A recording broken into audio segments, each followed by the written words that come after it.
Welcome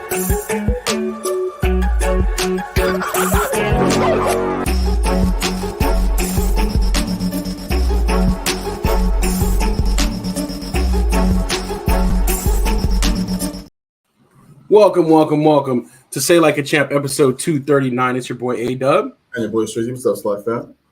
Back in the building once again. And in all transparency, we got to let you guys know right off the rip, this is going to be a pre-recorded episode of SLAC. And so while we're not going to be there live with y'all, we encourage everyone to keep the comments coming. We will look back on them. And we have a lot of things to discuss today. But I want to give a special shout out to Moms. It's her birthday today. So we're going to be away doing some things this evening. So we're going to just do this little pre-recorded version of SLAC so that we can still, keep our episodes going, but also have some time together tonight. So that's what it is. But Strizzy, how you feeling today? Man, I'm feeling good, man. It should be, light work day. You know what I mean? If we're getting, SLAC out the way early, like you had mentioned, so I might hit the little golf range or something maybe later on after my next meeting. So we'll see. That's what's up. Yeah, exactly. A little break for us as well is not bad at all. So that's what it is. For sure. But yeah, definitely lots to talk about. We're gonna go ahead and jump into this. And yeah, I mean, we're gonna get to the Ohtani thing in just a second. We'll have a little breakdown on that because I definitely think that is, in my mind, kind of the biggest story, kind of even overshadowing opening day. But as always, we got to get our NFL talk in. And one of the interesting things for NFL talk is a lot of rule changes coming out. A lot of rule changes were approved at the owners meeting. And the first one is this new hybrid kickoff rule, which is actually something that the NFL kind of stole or borrowed from the XFL. And in my mind is really whack. I don't know, I don't know how you feel about it, Strizzy, but I want to try to explain it real quick using this graphic. So the kickoff is still going to go from the 35. The kicker will still kick from the 35. But what you see here, this blue kickoff starting line around the opponent's 40 is where all of the kicking team's players are going to line up. So they're all going to be lined up at the opposing team's 40. And then all of the receiving team blockers, which they can have up to 9 or 10 blockers, will be in the setup zone on their own, between their own 30 and their own 35. And so we're going to have basically the majority of the players in the middle of the field. The kicker will be back on the 35. And then the receiving team can have up to 2 returners in the landing zone. And so this landing zone is between the 20 and the goal line. And what's going to happen when the kickoff goes is that literally the kicker and the returners are the only ones that can move until the ball either hits the ground or is caught. And once the ball is caught, then the blockers and the defenders will be able to move from their respective starting line and setup zone and actually start moving, start blocking, start helping the returner. The goal from the NFL is to get more kicks returned instead of just having so many touchbacks. And then also to reduce like high impact, high speed collisions or concussions and things like that. So that's the rule. I personally think it's whack. Strizzy, what are your thoughts on the new kickoff rule? Dog, this is horrible. I understand the collision stuff. Like I get that because you got these dudes who are running anywhere between 4.4 and 4.6s on kick return. Like these aren't the big boys. These guys aren't running slow. These are all fast players running on the field trying to attack. But I feel like it just doesn't happen very often where someone gets completely laid out. During this because for the most part they have to run through their blockers, right? So I just feel like it's dumb. If they really want to help with kickoff returns, move it back to what it used to be 10 years ago. You know what I'm saying? Instead of the 35, 45 yard mark. Like, what did they expect? Like, for any returns to be kicked. And then all of that too, like, taking a rule from the XFL to me is kind of crazy. Yeah. You're the NFL. Like, if anybody should be adapting any type of rule changes, it should be, NCAA or the XFL adapting rule changes from the NFL, if anything. Right. But the players also just not being able to move until the ball hits the ground or the returner catches it. That's also ridiculous. You know what I mean? Like, yeah, so much to go into. It's like, so we can't move until this dude catches the ball. Like, man, I know we're gonna get into another rule change after this, but they're trying entirely too much to take just defense out of the game of football, man. And by 2030, like it's not going to be watchable, dog. If they keep up like this, like it's bad. This is bad for football, in my opinion. Right. No, I agree with you. Like I'm curious, like when it happened. Like the NFL used to be like the no fun league. It used to be like very strict, very traditional, and like we've been doing this show for several years now, right? But it's like slowly it's evolved like before our eyes. Like I never thought we would be at this day where so many rule changes would be implemented and so drastic. And I agree with you. Like the NFL should be setting the standard, not kind of taking rules from other people. And I don't know, like maybe call me old school, but just aesthetically, like when they kick the ball, no players are moving. That's SLAC. Like is like that's the whole buildup. Like okay, like the kicker kicks it, everybody's running down the field. Like it's just so weird to think like that the play would be happening and the players can't move. Like exactly. This seems very strange. So wild. It is going to be so weird to see, like you said, like it's going to be like a video game. The ball gets kicked, no one's moving until the ball gets caught. Right. Like, it's so weird to me. That's wild. So we'll see. They did implement this as a 1-year rule change with the expectation that if they need to tweak something or change it, but a lot of the NFL insiders or whatever are saying basically that the traditional kickoff is gone as we know it. So it's crazy though to see like so I put Devin Hester on here on purpose because I'm like players like him, like it's taking that kind of out of the game. Like maybe there'll be some cool plays where they'll set up some blocks or something or some kind of like a reverse or something. Yeah. But it's like it's kind of taking out that element. Like the kick return would be so cool. And then also if you want to do an onside kick, you have to report it first. Yeah. And then they will line up in the traditional way so to get an onside kick. But basically no more surprise onside kicks either, which is like kind of a sneaky part of the game that was really cool at times. So heck yeah. I just think it's so weird, but some more rule changes and kind of like how you were saying, Strizzy, like they're trying to like regulate everything so much.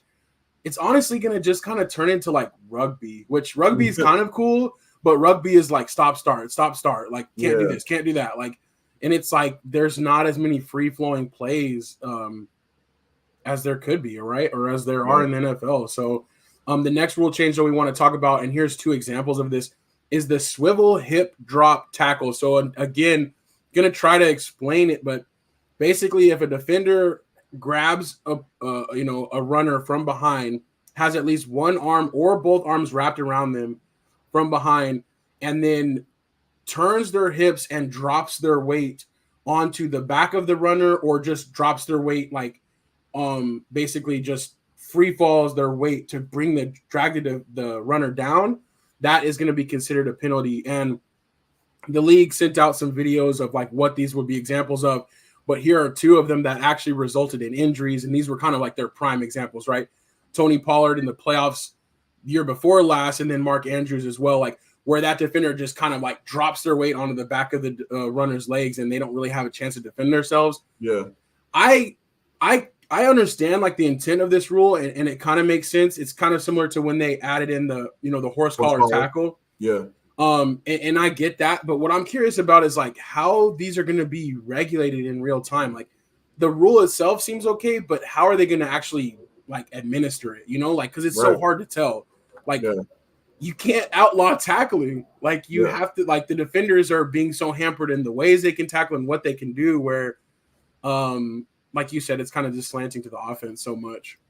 Yeah, man, I think this is going to really, I mean, like, they're taking away different ways to tackle. And like you said, I do get it again from, a health point of view and trying to keep some of our bigger name players healthy, right? Because, you know what I mean? Like fans want to see their favorite players on the field, right? So I do get it from that aspect. But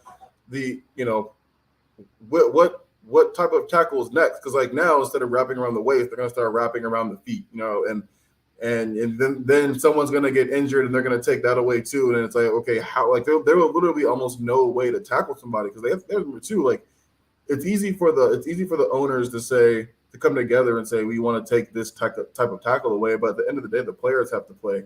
And these players are so talented, offensively and defensively, sometimes tackling around the waist is the only way to get somebody down. You know what I'm saying? So it's like, all right, if I can't tackle you this way, I have to let him go for a touchdown. You know what I mean? You know what I mean? Like I feel like this is going to be extremely difficult. Defensive players are already coming out the woodworks complaining about it. Like, you know what I mean? And I completely understand their frustration because they should be frustrated. Yeah. I don't know, man. Like this is kind of wild to me. Like I guess we're gonna see a ton of these penalties last year, kind of like the way we saw the roughing the passer penalties when they changed that rule too. Like they emphasized it or whatever. Yeah. Yeah, like there's just gonna be a super high abundance of this penalty until they can kind of break old habits and figure out how to, maybe if you grab the hips and twist, make sure their butts fall on you instead of you falling on them. Like whatever the case may be, like they're gonna have to. It's gonna be tricky, man. It's gonna be really frustrating, especially when the penalty is happening to your team. You know what I mean? It's just a regular tackle. You know what I'm saying? So right. I don't know like what they expect them to do. Same thing like with that before. It's like it's physics, like gravity. Like they're big, they're fast, they're strong, they weigh a lot. Like they're crashing into each other. Yeah. You can't control everything that happens. Like especially as a defender, like sometimes things are gonna happen. But yeah, like who knows? Like in the years, if this goes well and they keep my fear is like that they keep tweaking things. Like, oh, okay, that worked. Now let's see what else we can get rid of. Now let's see. Sure. And then it's going to end up where like the players have like 2 hooks on the back of their jersey, and you have to grab the hooks. Like it's not like it's not flag exactly, but you have to grab their belt and then drag them down with that or so. It's like it's going to be so crazy. Seriously. So, we'll see though how it turns out. The other thing that they did change is the trade deadline. They actually moved it back, which I like because me it gives too. more. Yeah, that's one I like because it gives teams more chance. Like instead of after week 7 or 8, it's going to be after week 9 now. Yeah. So you're a little bit deeper into the season, and that makes sense since they extended the season as well. Right. And then very true. Also, there's going to be penalties that can be reviewed now. So up until now, like scoring plays, like out of bounds, catch, not catch, those were the things that were reviewable. They're now making some penalties reviewable, including intentional grounding, roughing the passer, and hits out of bounds. So they can see like, okay, if a player stepped out of bounds first before they got hit and things like that, which again, a lot of those situations are kind of bang, bang, like very close, very hard to call on the field. I get that. But when we start like reviewing whether it's a penalty or not, that's kind of scary to me because there is still some of this is still subjective to what the referee thought he saw. Yeah. So like at some point, if we start reviewing penalties now, it's like, what do you even need refs for? Just have cameras out there and then have somebody in the booth telling us what to do. Like, so it'll be interesting to see when they use those or when they overturn those penalties, because that could be a big impact on a game. Oh, for sure. I'm completely honest. I think cameras would be better anyway. Just everything's reviewed, in a booth upstairs. You know what I'm saying? Right. Like you just have one official on there to like mark, like have the officials like mark the ball and all that. Yeah. But like by the time they radio up and be like, "Oh, did you see that?" Whoever's in the booth should have like 12 monitors, every close up, every slow mo, and be like, "Okay, this is what happened." Like, at least that way it would make the game go faster because they slow it down so much for reviews. It's crazy. Yeah, it's hilarious when they say when they're looking at something that's super obvious for 3 minutes, and it's like, dog, like you saw this in the first camera take. Like, what are you waiting for? Like, what do you like before the challenge flag was thrown? We knew what it was. They're you got everybody call. Exactly. They're waiting for New York to tell them what to do. For real. So we'll see. But there's been a flurry of rule changes, and we'll see how those impact things.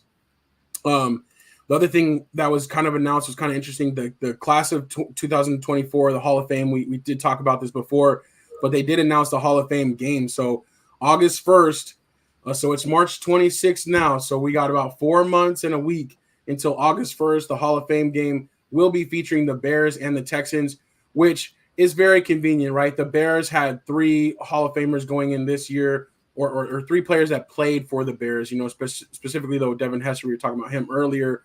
And then also Andre Johnson on the Texans side. This is going to be the first player that played a majority of his career with the Texans going into the Hall of Fame. So definitely congrats to him. And then also you have that little extra layer that Caleb Williams is going to be, the number 1 pick, right? We expect him to be the number 1 pick. And so we'll see the Bears in that very first game. So that'll be kind of interesting. the other thing announced as well is that the NFL will be playing on Christmas again. They're going to be playing 2 Christmas Day games. But the weird part about this is Christmas is on a Wednesday this year. So we're going to have football like smack dab in the middle of the week.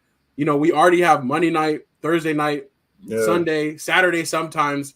Now it's going to be on a Wednesday. But the NFL saw the success of the Christmas Day games the past couple of years because it was on a Monday and then a Sunday, prior to that. So they're going to keep it moving and trying to kind of crash it on the NBA's territory because Christmas Day used to be the NBA day. For sure. But now it's kind of becoming an NFL day.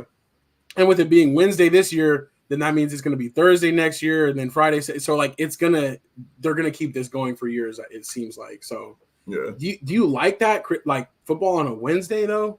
Football on a Wednesday is kind of weird, but like it works because I love football. You know what I mean? So like, can I watch some football? There's always there's always a Christmas game that's like, it sounded good at the beginning of the season for basketball. But by the time it gets there, though, it's not always what we would hope for. Like a major player's injured or something like that. So it's True. You know what I mean? It'd be like Suns versus 76ers, but Embiid's out. You know what I'm saying? So it's like whatever. You know what I'm saying? So I'm for it. You know what I mean? You get plenty of Christmas NBA games and then 2 football games. I think that's legit. Full day of sports for me. So I'm straight. Yeah, no, I feel that, and I think for sure, like these pro leagues know, like if people are off, they will take their free time and they will give it to us. So they know that they'll get plenty of viewership for those Wednesday games. All right. So moving away from NFL talk, we're going to slide right into MLB talk, and we're going to talk about Ippei Misura, who is the translator for Ohtani, and this crazy story. So it came out that there was a scandal involving Ippei and him basically making bets through an illegal bookmaker and him amassing $4.5 million in debt. And he originally sat down with ESPN to kind of tell his side of the story. And this was last Tuesday when the Dodgers were in Korea actually starting the MLB season off. And he told the story as, that he never bet on baseball, but he had bet on some other sports. He did not do well. And that Ohtani basically came in and paid off his debt for him by making payments to the bookmaker. Yeah. The next day, right? So he stepped away. The next day, they reversed course, and Ohtani's representatives basically came out and said that Ohtani was the victim of a massive theft, that he never knew about Ippei's gambling issues or never made any payments like on his own behalf or Ippei's behalf, and that basically the $4.5 million that had gone from his account to the bookmakers over time was actually stolen by Ippei, and he had misled Ohtani. Last night or yesterday, finally, after the Dodgers are back stateside now, we finally got comments directly from Ohtani through his new translator. I'm assuming this is his new translator, and this guy took notes and seemed to be very, very thorough. But they spoke for about 12 minutes, and he started off by basically just reiterating like that he never bet on baseball, he never bet on any sport, and he never was aware of Ippei's betting issues or his gambling debt, and that he never authorized any payments or like gave him any money to pay off his debts. He's basically saying that he was misled, and that when they were speaking to Ippei about the investigation, Ippei never actually translated that information to Shohei. Right. So he never actually told him what was going on, why they were being investigated, or what the full nature of the scandal was. It wasn't until after, I guess, Ippei Misura made his announcement to the Dodgers and stepped away or basically got fired that Tuesday night, that Ohtani had some people on his side, representatives were able to explain the full story. So just Strizzy, what are your thoughts on this like scandal, and what was going through your mind when you were kind of hearing this? The whole thing in Central was kind of crazy. Like even from jump, like when it first came out, it just didn't sound like Ohtani. You know what I mean? It didn't sound like something that he'd actually really be involved with. You know what I mean? And I heard a lot of things too, that they were his old Ippei. He was talking to him in English. You know what I mean? And even when he was talking to him in English, Ohtani said that I basically didn't fully understand him, but I knew something wasn't right. And I think that's when he like reached out to others and like the Dodgers to be like, hey, something's not right. You know what I mean? And then that's when everything kind of started to blow up. And he was like, what the heck? So I believe him. I mean, I completely believe that he had nothing, nothing to do with this. I think he had nothing going on. And it sucks too, because, that he was more than his interpreter. He became one of his best friends. Right. So like, have one of your best friends, someone, your brother that, $4.5 million from you, which is, that's a ton of money. That's a lot of money. Even but for him, like, even though he signed for 700,000 or 700 million, I mean, like, you would still think you'd see that missing. Like, that's a lot of money. For real, man. That's a lot of money. So I feel for him. I'm glad he's moving forward. And I saw like the IRS and everybody else is like they're about to come down pretty hard on his, on this dude. So, I mean, sucks, but that's what happens. Yeah. I'm confused as well. I mean, the first story that the translator told, that Ipe Missouri told, like, basically that, like, hey, he had gotten to this debt. He went to Ohtani and was like, hey, can you help me out?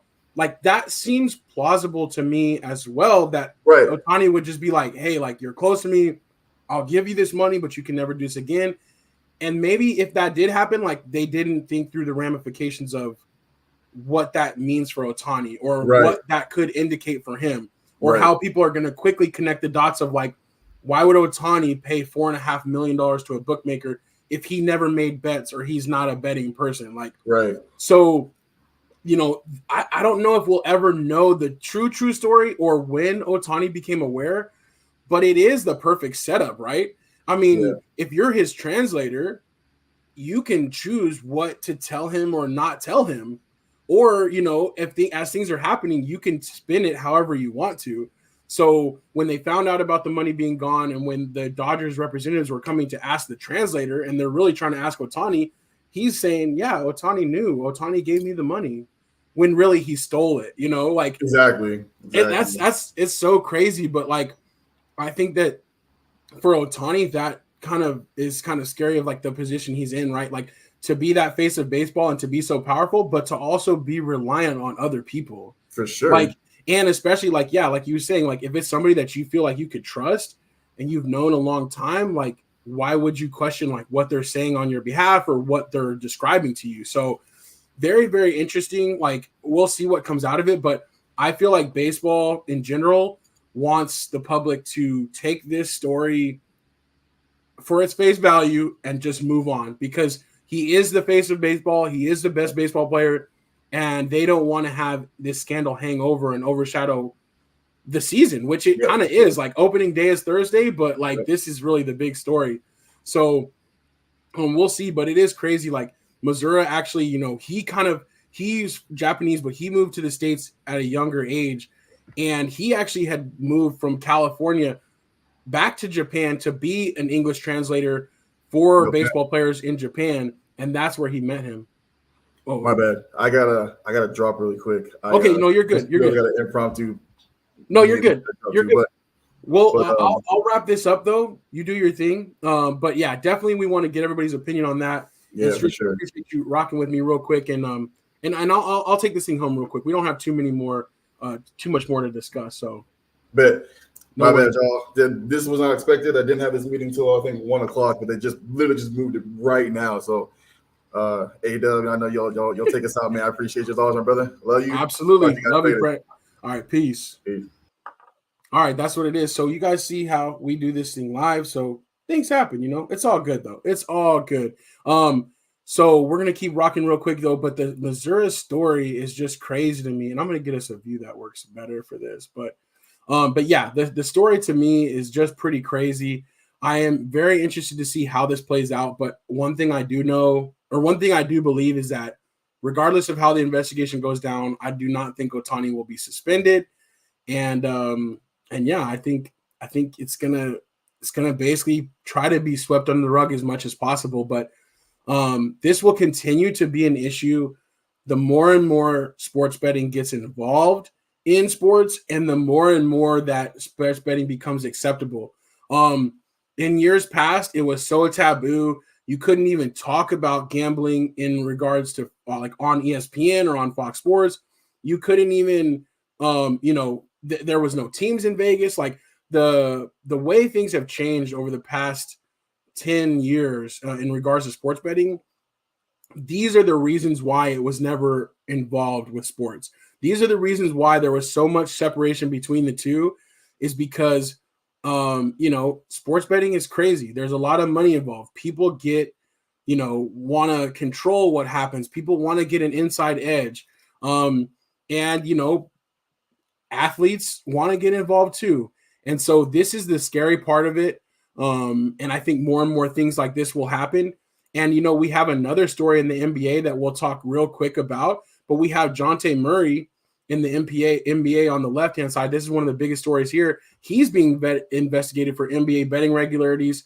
He's not a very prominent player, but they noticed there are two different games, one in January and one in March, where all of a sudden his over and under props were being bet heavily, including one of them was his attempts to, like, his 3-point attempts, right? And it was set at 0.5. There was people trying to bet upwards of $10,000 and $20,000 on the under, and lo and behold, in that game, he did not attempt 1-3. So he's being investigated for these irregularities because it seems as if he is basically giving his friends and family insight into what he's going to actually do on the court before he actually goes out and does it. And usually player prop bets, like if you're betting on points total or free throw or three pointers attempted and things like that, usually most sportsbook will only go up to $1,000.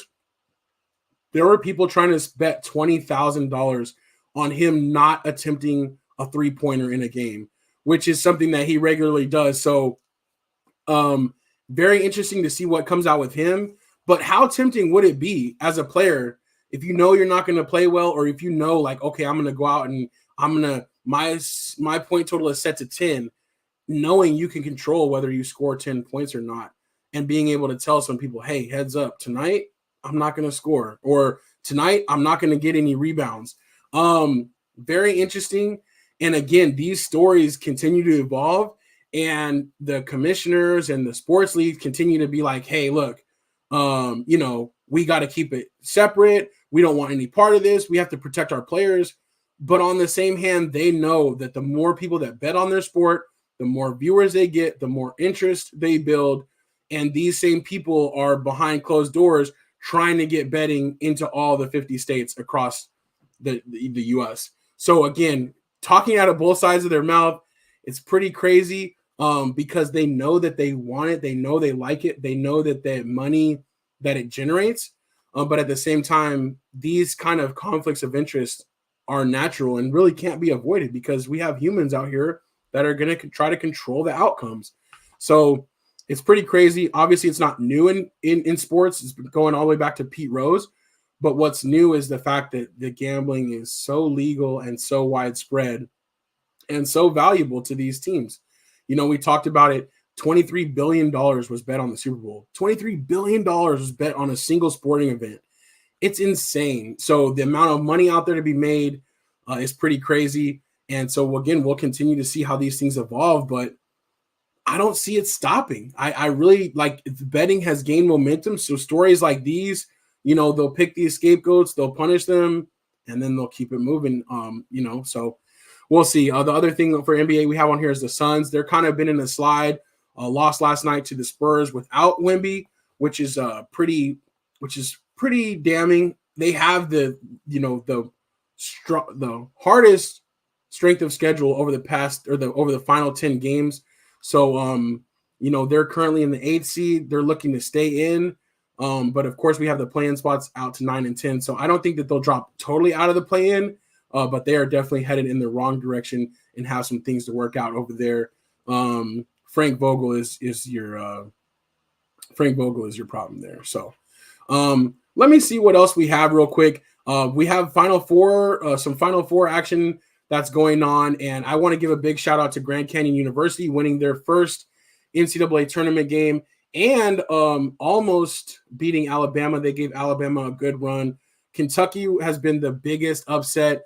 I think Coach Cal might be on his way out, but we still have the 4 number 1 seeds alive in the tournament, and they are all headed towards Phoenix if they make it through this next weekend. So That's what's up. And then what we're going to do at some point is, and I think next week we'll probably do this when everybody's live and can help us out, is we're going to do our own little bracket.